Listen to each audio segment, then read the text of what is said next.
as a woman, there's everything around like sex and becoming a mom or not choose to not become a mom. There's just fear throughout your entire life. So there's fear before you're having sex of having sex because you might get pregnant or you might get an STD. And so there's like fear. And then for women that choose to want to have kids, there's now this fear of not being able to get pregnant and a lot of infertility issues. And so it's just like there's constant fear. Oh my gosh, yeah. Constant fear.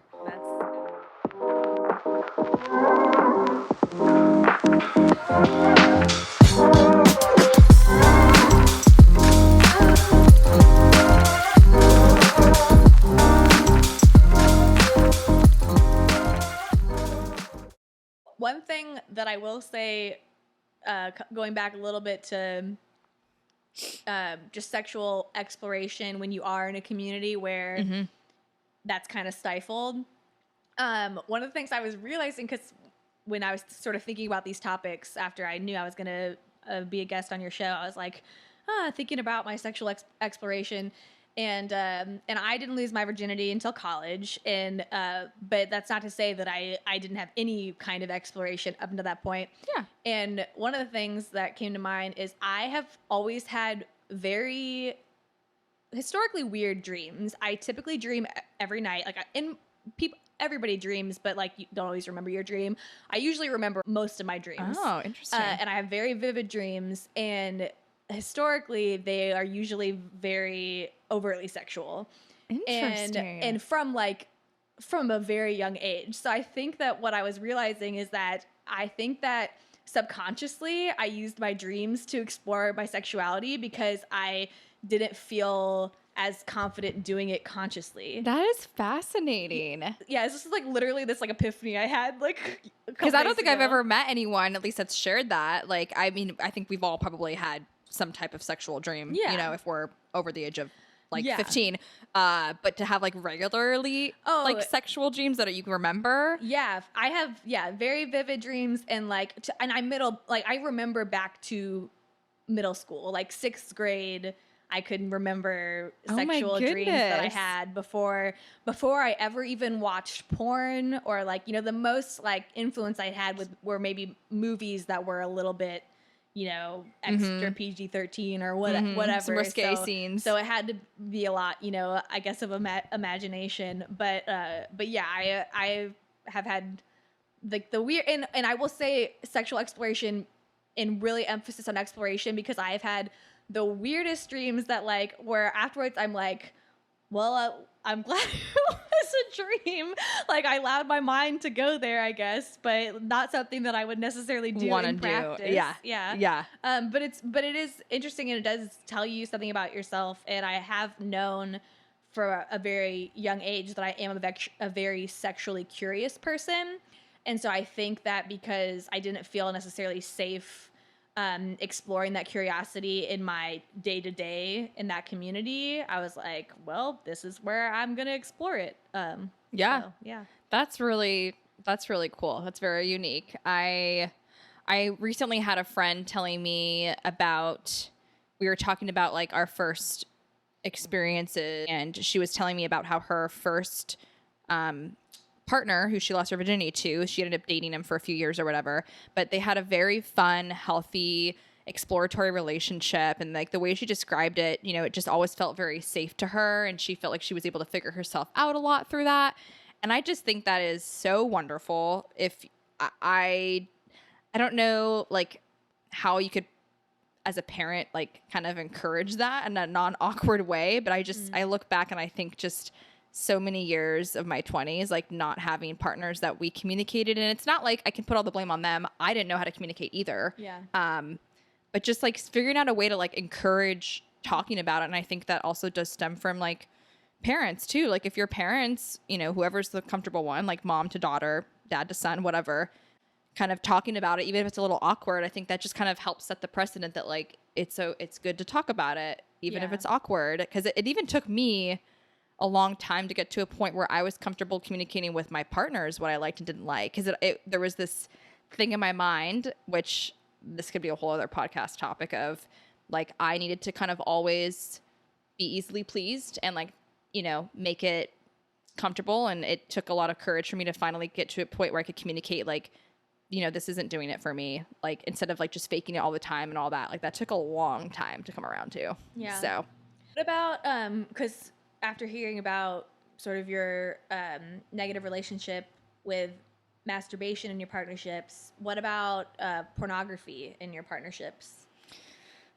Similar to masturbation, that was like a big no-no. Because also how I was raised, I mean, that was, you know, you can imagine, you know, if you're told you shouldn't have sex until you're married, you're probably also like being told porn is really, really bad and like is the devil. Mm-hmm. So porn was also very much a big no-no. And the first porn experience that I had was watching girl on girl porn. Mm. And for whatever reason that, I don't know if it was, I wonder if like subconsciously that's what I first started exploring because it felt like less of a sin to be like, at least, oh, it's just girls. Like maybe that was like less.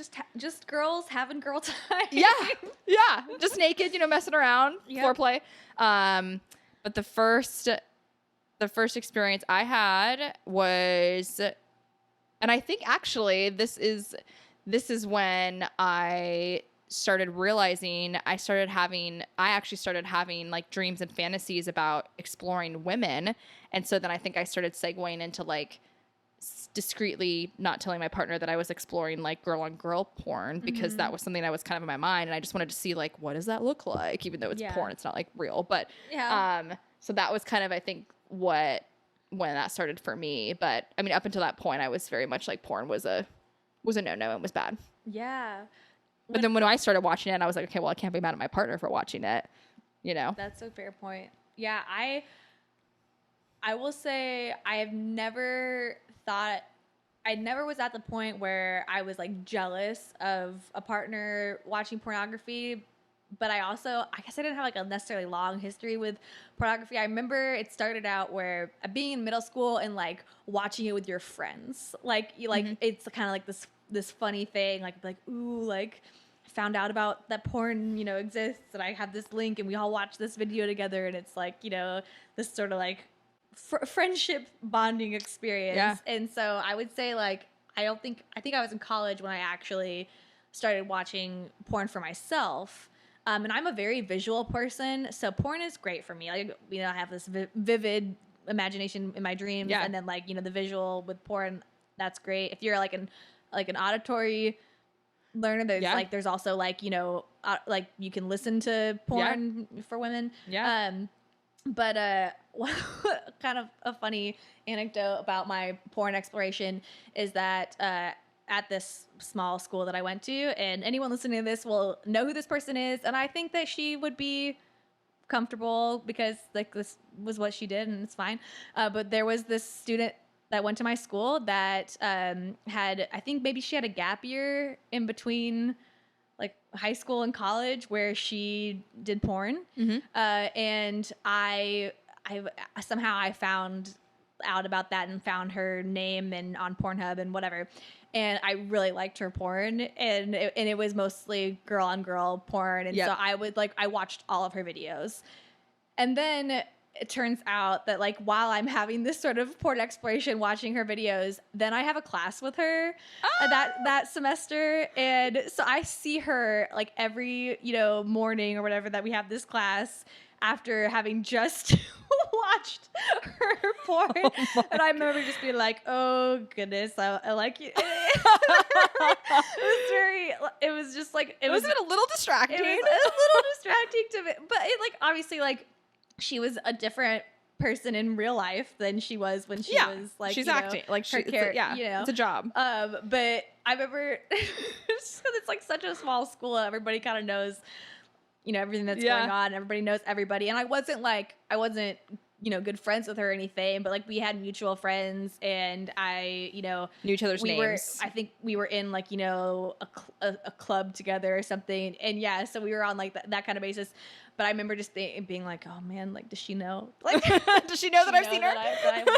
But you know what? If you know who you are, hey, you know, 5 stars. Great job. Yeah.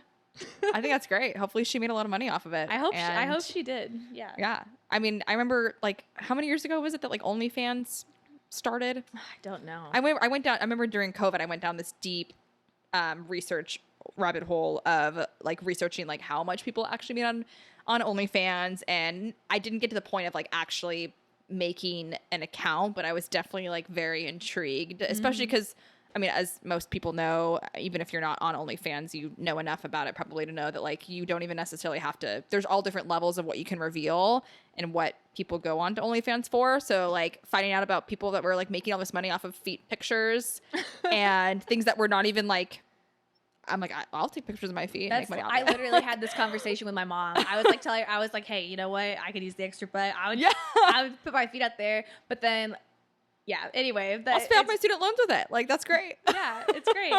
Then we got this whole conversation because I have a scar on my left foot for having surgery on it.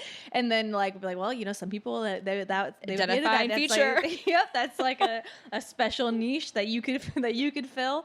But that again, a lot of my exploration is in my mind, so that's as far as I went with it. Yeah, that's cool. I mean, I did not do it, but I mean, never say never. Never say never. I think so. We were talking about the educational experience we had as teenagers with like the anatomy component, and then like STDs, and then I think as a woman. One of my girlfriends and I were actually talking about this recently, because there's just, as a woman, there's everything around like sex and becoming a mom or choose to not become a mom. There's just fear throughout your entire life. So there's fear before you're having sex of having sex because you might get pregnant or you might get an STD. And so there's like fear. And then for women that choose to want to have kids, there's now this fear of not being able to get pregnant and a lot of infertility issues. And so it's just like, there's constant fear. Oh my gosh, yeah. Constant fear. That's accurate for sure. I can relate to the fear so hard. And that's, I would say that more so than any concern that if I had sex, I was going to hell. My main concern was if I have sex, whether I use a condom or not, let's say I use a condom, I use all the protection, I will be that person that gets pregnant. That was like, I'm like, that's going to be my luck. That'll be me. And so I would say, you know, that was probably my one and only reason for the most part for not having sex until college. Because I will say that, and honestly, I would say I don't think I was ready, and maybe that was partially because of the fear of pregnancy, and then it could have just been other things. So I'm fine with, you know, the time that it took me to get there. But I was in a, you know, quote unquote, as serious as a high school relationship can be. I had my high school boyfriend, we dated for almost 2.5 years. Yeah. So, you know, I was very comfortable with them, and, you know, as intimate as we did get, we were, you know, I think fairly comfortable with each other. And so would have been, I think, a perfectly safe person to have lost my virginity to, but I did not. I think it all comes back to that just like innate fear of getting pregnant. And I passed that. I shouldn't say I passed it on, but that fear transferred onto my friends. Not that I necessarily vocalized it to them, but when my friends started to be sexually active, I remember being really worried for them too, you know. And again, we didn't so openly talk about what was happening, so I didn't necessarily know if they were on birth control or whether they were using, you know, condoms. I didn't know if they were having protected sex, and so that just, you know, feeds the fear even more. And so, yeah, if you don't have the education in place to sort of, you know, combat some of those fears, then it's really easy to just like go down that. Yeah. And it's crazy how much like just lack of education or lack of knowledge or experience just immediately can translate into fear. Cause I think about that with, like I was saying earlier, my fear and negative thoughts on masturbation was because I didn't really know anything about it. No one ever talked to me about it. And so it was just this bad thing. Also with porn, like never until I actually started looking at porn myself, it was this really bad, horrible thing in my mind. I also feel the same way about, or felt, I should say, past tense, same way about strip clubs. I think we talked about this a couple weeks ago when we were at the house, but I remember until I went to a strip club for the first time a few years ago, actually, it was like probably 3 or 4 years ago. I had partners that would go to them on bachelor parties or whatever guys' nights. And there was a lot of like jealousy that would get riled up in me, because in my mind it was this, I didn't know to what extent there was contact with the dancers, and didn't know the kind of behaviors of the people at the strip clubs. And obviously I wasn't there with my partner, so I didn't really know how he was behaving, what was normal, what was not normal. And so until I finally like took myself and went with a friend that I felt very comfortable with, I went with her and her partner, actually, because they would go sometimes just like to get drinks and like hang out, and like that was that. And they invited me to come with them, and it was like a very comfortable situation for me to like just see it for myself.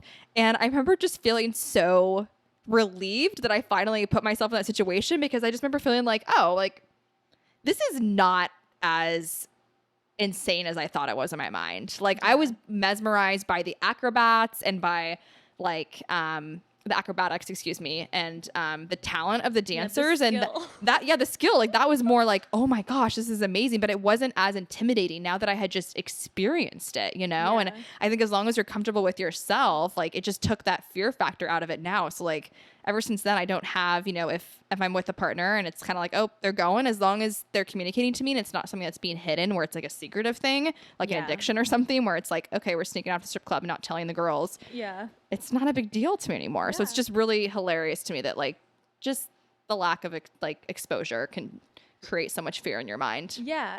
And also if whatever you do know is only from movies that you've watched where they have the most insane, bachelor party experience. Yep. Somebody dies. Like there's just like, something. And if that's like your frame of reference, then, what are you going to think? And also like wrapping my brain around the fact that like at clubs, there's all different types of women. There's all different types of bodies. There's all different, like, it's not, I think in my mind too, going back to like the Hollywood versions of it, it's like, oh, every single dancer is this like blonde bombshell with like the perfect body, and like everyone's beautiful in their own way. And like going to see a club myself, I was like, oh, there's like all types of bodies, all types of energies. Like it's not like this whole built up Hollywood thing where everyone looks like a fake Barbie doll. That's an unachievable figure, So that was helpful too. Oh, that's great. So the first strip club that I ever went to was on my 21st birthday. And so I went to school in Illinois, where you could feasibly take a train to Chicago, in a weekend and have a weekend in Chicago. So my one of my girlfriends grew up in Chicago, and she was like, I know this place. Like, we're going to go here for your 21st birthday for the weekend or whatever. A strip club? Yeah, a strip club. And so, we took the train to Chicago. Maybe we drove. I honestly can't remember. But we went to Chicago. We stayed at her, her mom's house, and then we had this plan. We were gonna go to Hunkomania, and Hunkomania, letter O. So it was male dancers. Is male dancers. Okay. Yeah. So it was like and I think that like Magic Mike was out by this time. So that was like, it was very Magic Mike-esque in that they had like kind of a show that they put on. But I remember like getting all dressed up. And then my friend, we went to an ATM. She pulled out like $200 in cash. I was like, okay, here we go. Big rollers. Like, happy birthday, Rayanne. And I remember I borrowed her mom's shoes because I have, a size 10 feet, and I just didn't have a lot of like high heels at my disposal at that age. Yeah. So, like, that wasn't something I was investing in. And so they were like trying to get me all, dolled geared up, ready to go. And so we go out there, and, we got all the singles. And I remember she like had paid for me to have, a private lap dance, and then, got to go on stage and all the works and everything. And then by the end of the night, my feet hurt so bad from wearing her mom's shoes that I had like hidden them kind of like under the table by the bar, because I was like, I can't wear these anymore. And then by the end of the night, they were stolen. So I didn't have any shoes, and we were gonna go to this club afterwards. And and I had to.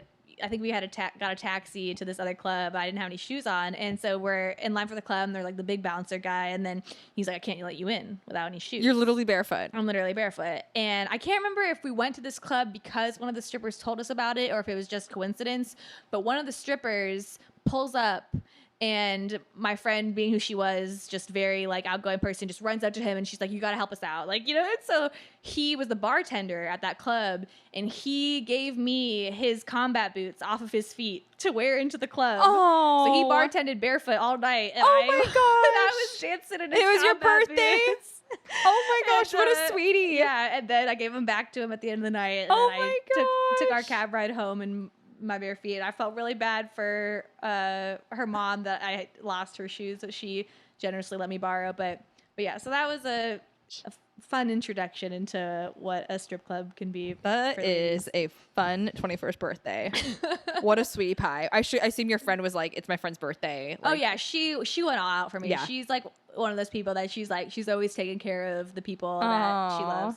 And yeah, there you go. Oh my gosh, I love that. My 21st birthday, there was no strip clubs. It was just, what did we do? I was living in Phoenix at the time, or I was in Tucson for school, and I drove up to Scottsdale where my boyfriend at the time lived, and we went out to like dinner, and then I think went to like a bar or two, but it was decently mellow. I definitely got drunk, but it was nothing over the top crazy. So that sounds fun.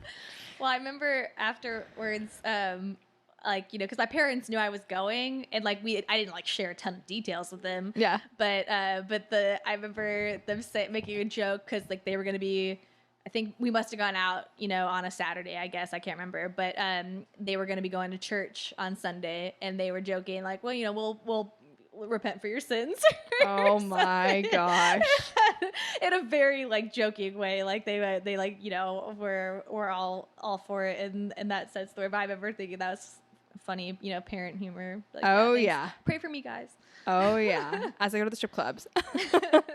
Well, I think we could wrap up. We covered a lot. For those of you that are coming back to listen and you've been listening to my other episodes, I appreciate you tuning in. For anyone that is new, this is Third Time's Me, and on this podcast we talk about all things relationship, whether it's relationship with yourself, relationship with romantic partners, relationship with friends, family, all the good things. Thank you, Ray, so much.